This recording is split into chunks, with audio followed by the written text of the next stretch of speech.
Lifted Drinks. Join the party, skip the hangover. Created by hemp and cannabis lovers, Lifted is an amazing, tasty, non alcoholic beverage created to improve any evening in or weekend out. Lifted is 100% hemp cannabis, 100% consistent, 100% of the time. We could ship anywhere in the U.S. Just add ice or mix it with your favorite beverage. Check them out at lifteddrinks.com. That's LYFTED drinks.com. Enter in radio to get a 20% discount at checkout. You must be 21 or over to join the party and skip the hangover. You'll never be caught needing to replenish your stash again when you subscribe to Hemper's monthly smoking boxes. Hemper's hands down the best place to stock up on your smoking supplies no matter the occasion. Curated with innovative and hand-selected products to ensure you're getting the absolute highest quality accessories for your smoking experience. Hemper's monthly smoking subscription service provides $100 plus in value for only $40. There's also the convenient options to receive every month, quarterly, semi-annually, or annually. And right now, use promo code HEDGE10 to get started and receive 10% off Hemper's box or the XL box at hemper.com. We are Pro Cannabis Media. Now it's time to move into our state-by-state roundup of cannabis news from coast to coast. Mississippi is one of the newer states that decriminalized cannabis and approved a medical program over the past year. That program launched this past week. And on June 1st, the first applicants for a medical card were submitted. One state that passed its medical law way back in 2008 was Michigan. And needless to say, that state has a mature market now. So here's our mature correspondent from that state, Rick Thompson. Hello, everyone. This is the Michigan Report with Rick Thompson on Weed Talk News. Let's begin. Well, it's money versus money in Menominee as cannabis companies battle it out over who won and who lost in the city's adult use retail licensing awards. Rise and the Fire Station were the big winners of the city's recreational cannabis retail licensing scheme. Loom, Higher Love, Highwire Farms, New Group, and Green Farm have filed suit to block the licenses, stating the city of Menominee failed to follow Open Meetings Act requirements and that there were illegal communications between the representatives for some companies and city officials. Former Michigan Attorney General Mike Cox represents Rise, one of the winners, and it was revealed he'd stopped by for a little chat in a private setting with the city manager. Now, the two men claim it was all friendly and there was no business discussed, but was there? We don't know because Rise refuses to surrender documents to the losing cannabis firms, which would clarify if decisions had been made prior to that conversation or not. Now, the case resumes in court Thursday, and the judge has ordered Rise to play fair and give up the documents requested in this case. Now, do you have a predictive nutrient optimizing algorithm? Well, I do, but it's my belly telling me when I'm hungry. If you're in the business of raising cannabis plants, one Dearborn Heights company says they're looking for a better way to grow bouncy, beautiful buds with less water, fewer newts, and a smaller electric bill. Draz Canna, which sounds like a really bad villain name from a 007 movie, was idle until 2021, but now claims to be setting the global world of eco-friendly cultivation on fire. They believe their new method of constant monitoring can increase plant yield, quality, and taste for users of indoor or hybrid greenhouse technologies. I can't comment on the science of their endeavor, but included along with the company's May 27 press release was a picture which doesn't really inspire confidence. Their high-tech system looks like a series of black Home Depot buckets set up in a standard basement hydro drip system with hoses held in place by duct tape. Now, we had more sophisticated systems at Big Daddy's in 2009. Here's a cautionary tale to those who would make bold claims about being an industry leader, and make sure your supporting photography looks like an industry leader, not like somebody who snapped an iPhone picture of their neighbor's homemade caregiver flood and drain setup. The Cannabis Regulatory Agency just this week announced their quarterly review meeting on June 16th and revealed the special subject for discussion at that meeting Should Michigan's rules requiring flower products to be prepackaged? Should state rules not allow retailers to sell bulk flower? Many cannabis retailers order flower in bulk and sell it deli style so customers can see what they're receiving prior to purchase, and they weigh out and package each order fresh into the customer's specifications.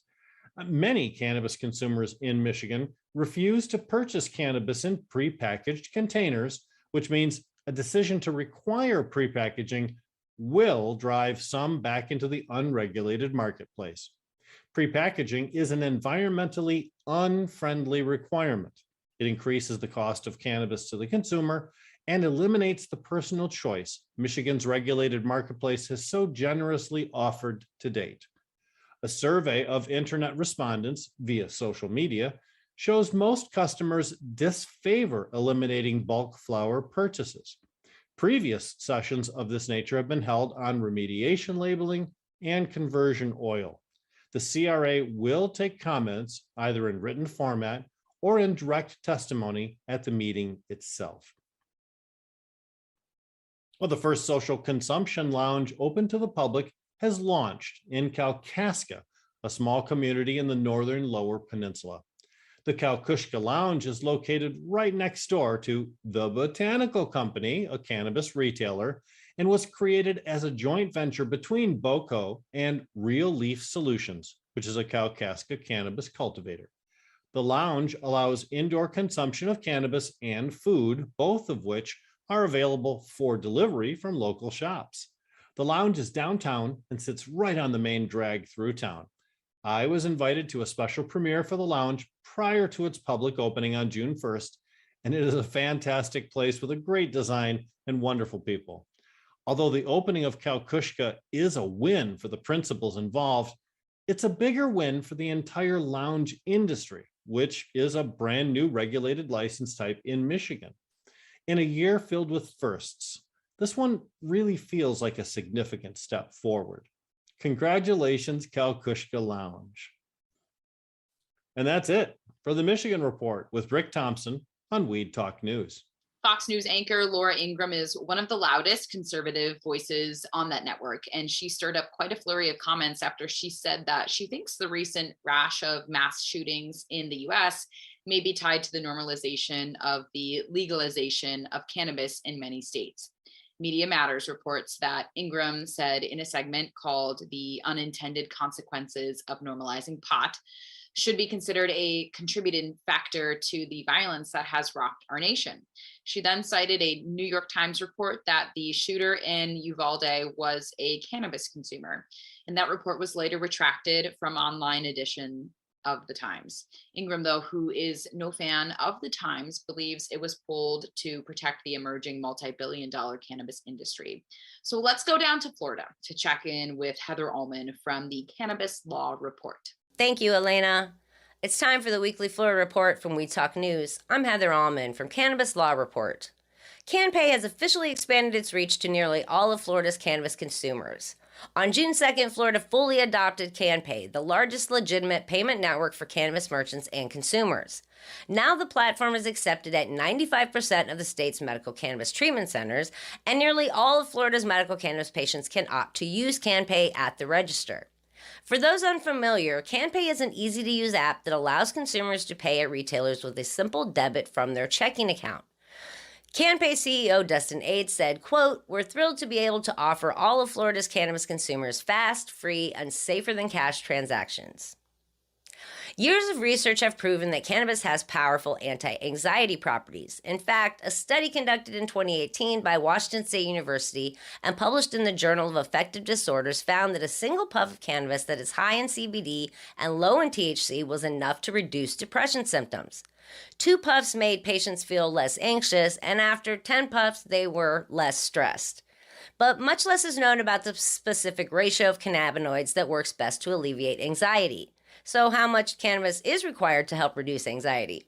Florida researchers intend to find out with a new large-scale medical cannabis study launched this week that will explore the best CBD-THC ratio for treatment of anxiety specifically. The study, led by Florida Gulf Coast University, Relief App, and CannaMD, aims to further clarify what ratio works best. Researchers will track 1,000 patients who will report their experiences while using medical cannabis. These users agreed to take part in the research and over a course of 45 days will report before and after using cannabis products by answering daily anxiety-related questions using their smartphones. This will track details about cannabis use, side effects, and associated outcomes related to symptom relief. The study is not, however, asking participants to change how much cannabis they use. Lead researcher Nathan Pipitone says the study is preliminary groundwork that will open the door to allow more rigorous research. In other news, Curate, a cannabis IT and security services provider, announced on Monday it was expanding into the Florida cannabis market with the acquisition of the Coral Springs-based cannabis IT services firm Real Cloud Pros. According to CEO Eric Schlissel, Curate Services will help the state's MSOs maintain compliance, stabilize costs, and continue growth, but can also help smaller operators use technology and IT best practices to survive and compete.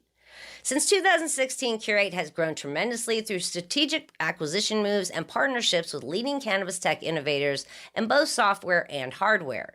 Over the coming weeks, Curate will be working to smoothly transition RCP's clients to their system, and as a combined team, they will have the scale and expertise to serve the needs of the entire Florida cannabis market. Curate will also be taking the place of Real Cloud Pros as an exhibitor at the 6th Annual Cannabis Law, Accounting, and Business event in Miami on June 3rd and 4th. That's a wrap for the We Talk News Florida Report. I'm Heather Allman from Cannabis Law Report. One thing that has been pretty consistent during this normalization of cannabis consumption in our country is as soon as voters give the thumbs up to adult use, gifting cannabis becomes commonplace. Connecticut Governor Ned Lamont is trying to stop that trend in his state by signing into a law a fine of $1,000 if you are caught gifting cannabis. Now, you can still give cannabis as a gift free of charge, but don't charge $75 for a t-shirt and throw in 1/8 of an ounce as a bonus. When legal states open their first legal adult use stores, this gifting practice usually stops. And we head up to Vermont now for the Green Mountain States Report with RN Jessie Lynn Dolan of Nurse Grown Organics. I'm Jessie Lynn Dolan from Nurse Grown Organics and Vermont Cannabis Nurses, and this is the We Talk News Vermont Report.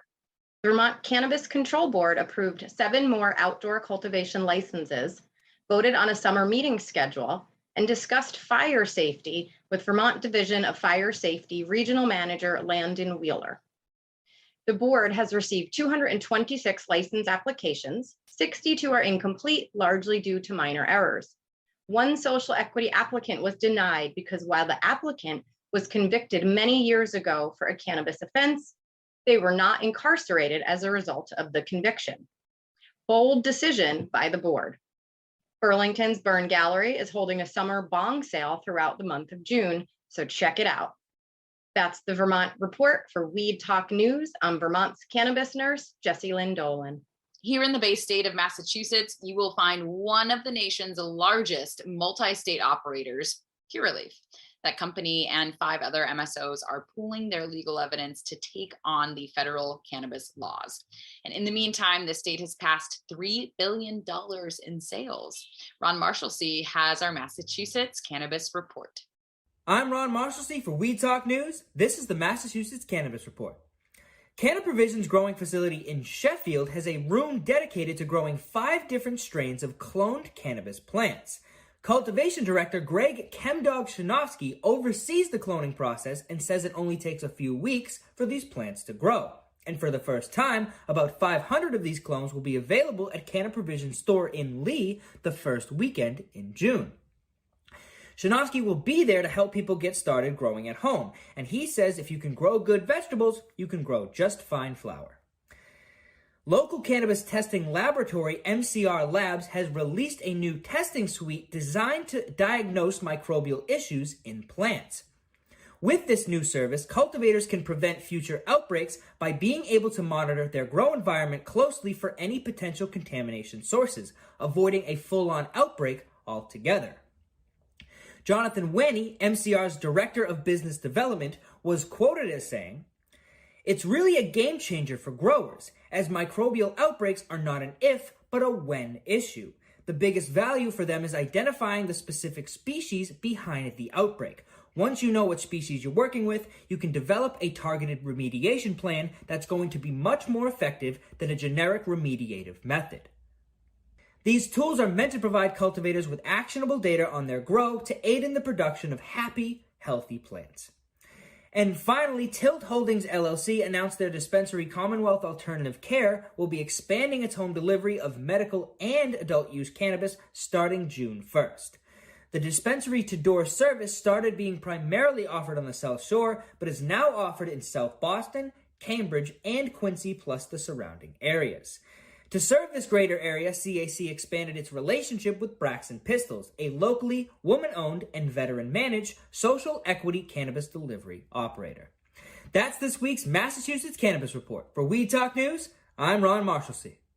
Just in case you were keeping score at home, there are now 19 legal adult use states in the United States, and one of the newer ones is New Jersey.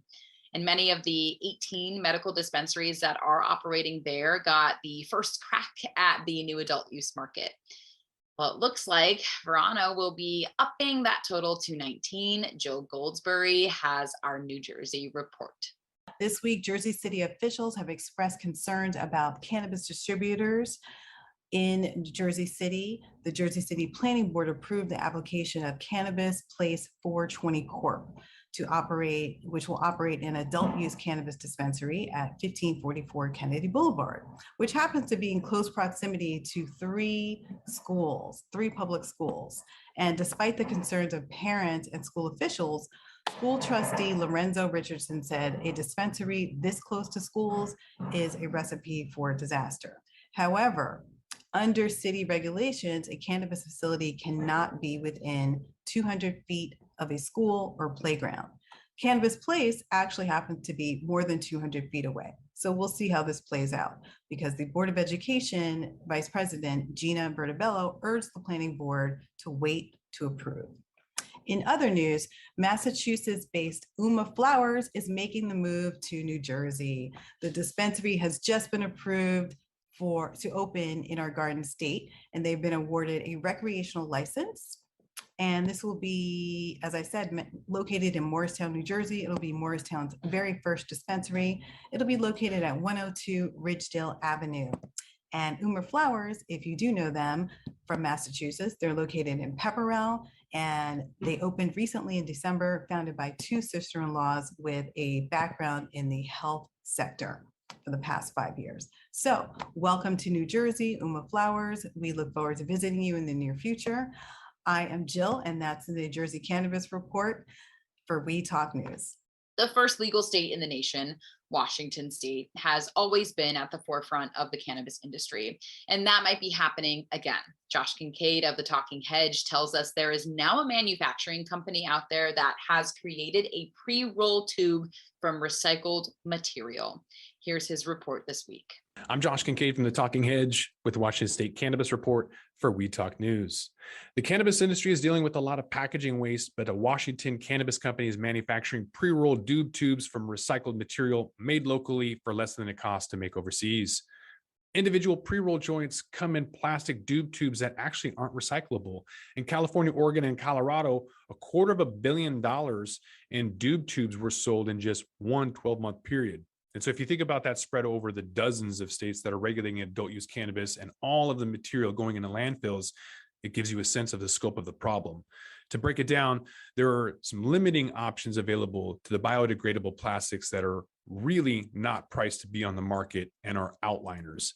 The majority of doob tubes that are made are non-recyclable plastic because it's cheaper.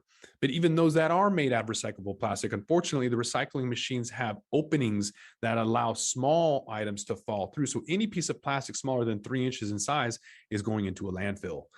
Washington State is trying really hard to reduce the amount of contamination or diversion of the supply chain from cannabis growers to retailers to consumers.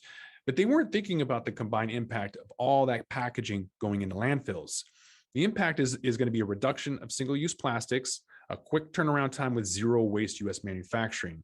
So Snowco Packaging is a leader in waste reduction impacts, and they're having invested in a mold that brings the most popular joint doob tube packaging from overseas to Everett, Washington, and they're making this child-resistant doob tube from 100% recycled polypropylene at a competitive price compared to overseas products, with the potential to reduce over 40 tons of cannabis waste from landfills.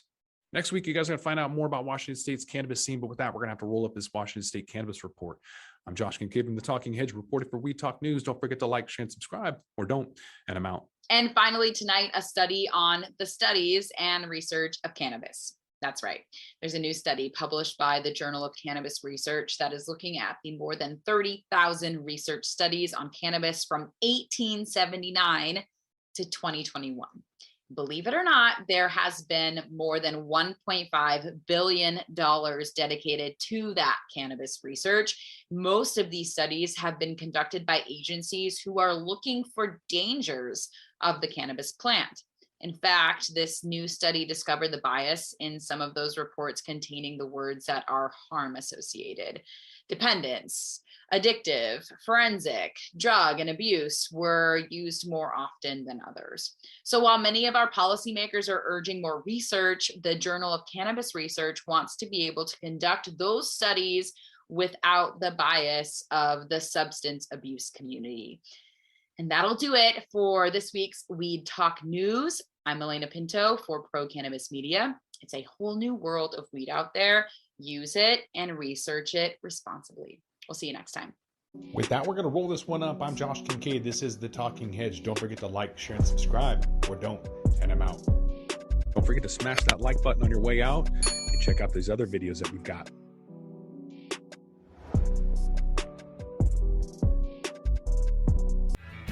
Are you looking for the next great cannabis business to invest in?